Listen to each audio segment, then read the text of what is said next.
Hello student, welcome to smart IQ channel. So তোমরা আশা করি প্রত্যেকে ভালো আছো আর তোমাদের পরীক্ষা মোটামুটি চলছে।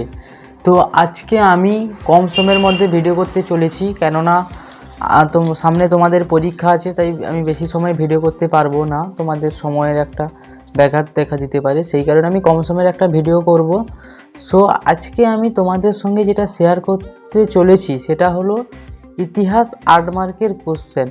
সো তোমরা অনেকেই টেনশানে আছো যে ইতিহাস তো আমরা অনেক কিছু জেনেছি পড়েছি, কিন্তু 8 মার্কের কোশ্চেনের ঠিকমতো প্রিপারেশান নেই, তো কি প্রশ্ন করে গেলে লাগতে পারে। তো সেই কারণে আমি আজকে এই ভিডিওটি নিয়ে এসেছি।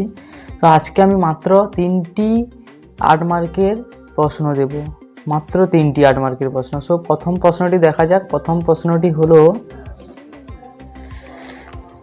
বঙ্গভঙ্গ বিরোধী আন্দোলনে নারী সমাজে ভূমিকা ও তাদের সীমাবদ্ধতা আলোচনা করো। এই প্রশ্নটা আমি 3টে প্রশ্ন দেব, 3টে খুব ভিভিআই, 3টে, এটা নয়, 3টে কথা ভিভিআই। তো তোমরা প্রত্যেকে ভালো করে 3টে। আর একটা কথা মনে রাখবে, 8 মার্কের কোশ্চেন মানে মিনিমাম 8 থেকে 10টা পয়েন্ট দেওয়ার চেষ্টা করবে। প্রথমে ভূমিকা দেবে, তারপরে যা যা হয় যে এই প্রশ্ন তার সাপেক্ষে সেই রকম পয়েন্ট দেবে, শেষে উপসংহার বা শেষ কথা এই বলে কিছু একটা লিখে শেষ করবে।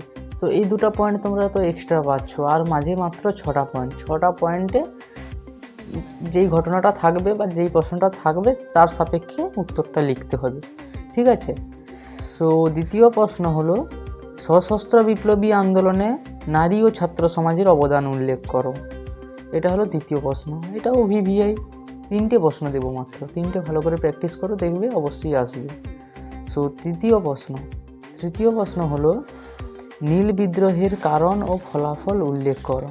নীল বিদ্রোহের কারণ ও ফলাফল, এই প্রশ্নটিও ভিভিআই, সো তোমরা প্রত্যেকে ভালোভাবে পরীক্ষা দাও। আমি তোমাদের সঙ্গে আর একটা ভিডিও আপলোড করব যেটাতে শুধুমাত্র এমসিকিউ শেয়ার করব। হ্যাঁ, সেই এমসিকিউগুলো খুব ভাইটাল এমসিকিউ, যেখানে তোমরা অবশ্যই 2025 মাধ্যমিকে সেই এমসিকিউগুলো যেটা বলবো তার মধ্যে সবগুলো না হোক প্রায় কম বেশি কিন্তু আসতে পারে। তো এই ছিল আজকের ভিডিও। আজকে আমি তোমাদের সঙ্গে আর বেশি কথা বলবো না, তোমাদের পড়ার ডিস্টার্ব হবে। সো দেখা হচ্ছে পরবর্তী ভিডিওতে, আর পরীক্ষাটা ভালোভাবে দিও এই আমি কামনা করি। So good bye.